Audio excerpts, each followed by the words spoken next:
Bonjour Anne-Laure Boncory. Bonjour Jean-Philippe. Anne-Laure Boncory, vous êtes professeure à INSEC Grande École. C'est exact. Auteur dans l'ouvrage Les grands auteurs aux frontières du management, coordonné par Frédéric Livin et Marc Bidon, de plusieurs textes, voilà, notamment un sur David Graeber, en collectif, etc. Et d'un texte seul, Nicolas Machiavel, un art de l'action efficace et du gouvernement des hommes. Donc nous allons parler de Machiavel. Voilà. Très volontiers. Il serait temps de remettre Machiavel au cœur des sciences de gestion et du management, c'est ce qu'on va voir ensemble. Premier temps, dans ce chapitre, vous nous rappelez qu'il y a une vision machiavélienne de la nature humaine. Oui, et tout à fait exact. Et d'ailleurs... Quelques mots sur Machiavel peut-être. Ah oui, quelques mots, bien sûr. Puisqu'il faut resituer Machiavel dans son temps, et il est l'homme de son temps. Machiavel est né en 1469, mort en 1527. Machiavel a connu le joug barbare, dit-il, en Italie, l'Italie occupée par les troupes françaises, puis les troupes espagnoles.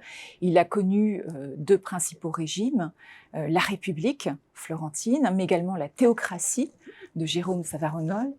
Et Machiavel fut un observateur de son temps, un observateur pénétré de la chose humaine, voulant aller chercher dans les choses la vérité, il avait ce mot, ce néologisme, la vérité effectuelle, effective des choses.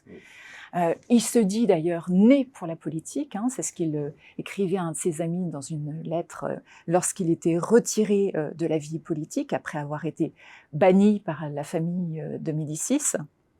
Donc c'est un homme pétri de politique, un homme qui est exactement le reflet de son temps, de la Renaissance, qui a fait ses humanités.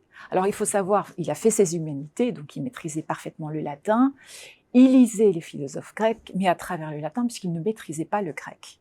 Donc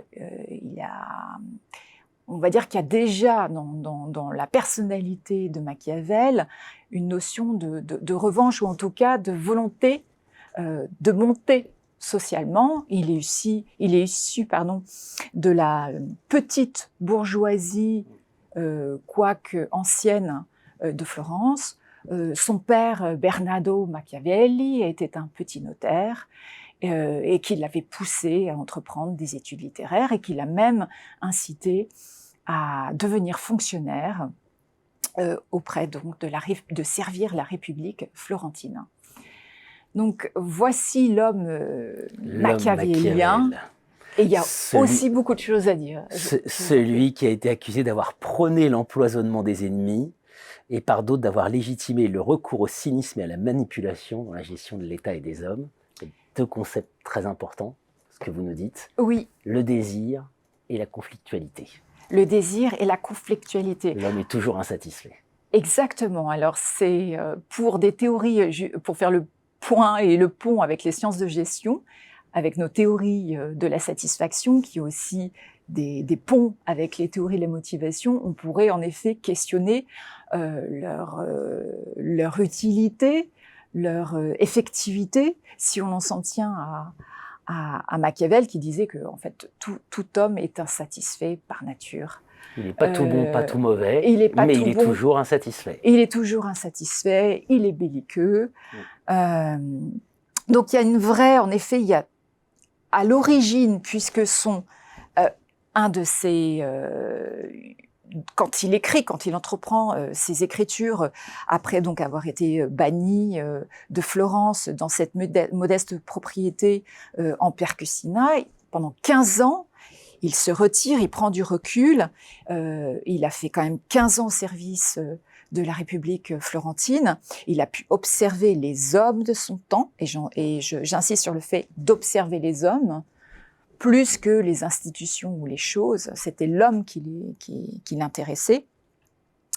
Et il retrace dans ses ouvrages, alors les plus célèbres étant Le Prince, qui était des principautés, qui est un petit opuscule d'une 50aine de pages, et qui portait sur les régimes monarchiques, et l'autre œuvre majeure au contraire, porte sur les régimes démocratiques et la République, qui sont les discours sur la première décade de Tite-Live, où il reprend Tite-Live, mais pour le contredire, ou en tout cas dire, voilà, on pourrait, en prenant les exemples antiques, on pourrait en tirer d'autres conclusions que Tite-Live n'avait pas vues.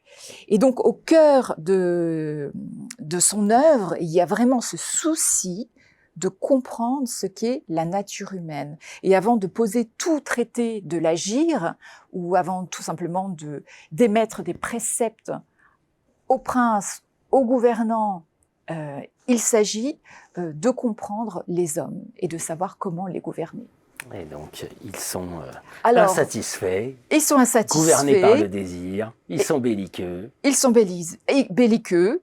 Ils peuvent aisément se corrompre. Alors, je vous lis dans le texte. Ils sont ingrats, changeants, simulateurs et dissimulateurs, lâches devant les dangers, avides de profit. Alors, à partir de ce constat, de cette observation qui fut même, si on revient aux sciences de gestion, une observation participante, puisqu'il était émissaire, il a mené des missions diplomatiques auprès, par exemple, de la cour de Louis XII, il a rencontré les papes, pape Jules II, il a passé 2 ans à observer, entre admiration et recul, la politique cruelle, parce qu'il y associe la cruauté de César Borgia, et puis également les fonctionnaires qui étaient autour de lui. Donc il a des choses à dire sur l'humanité, sur la nature humaine. Il y a des choses à dire dont ferait bien de s'inspirer les sciences du management. C'est ce qu'on va voir ensemble, puisqu'on va rentrer dans le détail de ce texte. Machiavel, ce nom universellement connu qui devait fournir à la langue française un substantif, machiavélisme, et un adjectif, machiavélique. Une époque, la Renaissance. Une nation, l'Italie, une ville, Florence, et enfin l'homme lui-même, le bon fonctionnaire florentin, qui en toute innocence, en toute ignorance de l'étrange avenir, portait ce nom de Machiavel, voué à la réputation la plus éclatante et la plus équivoque. C'est par cette citation de Jean-Jacques Chevalier que vous débutez ce chapitre. On va creuser tout ça. Merci Anne-Laure Boncory. Je vous remercie Jean-Philippe.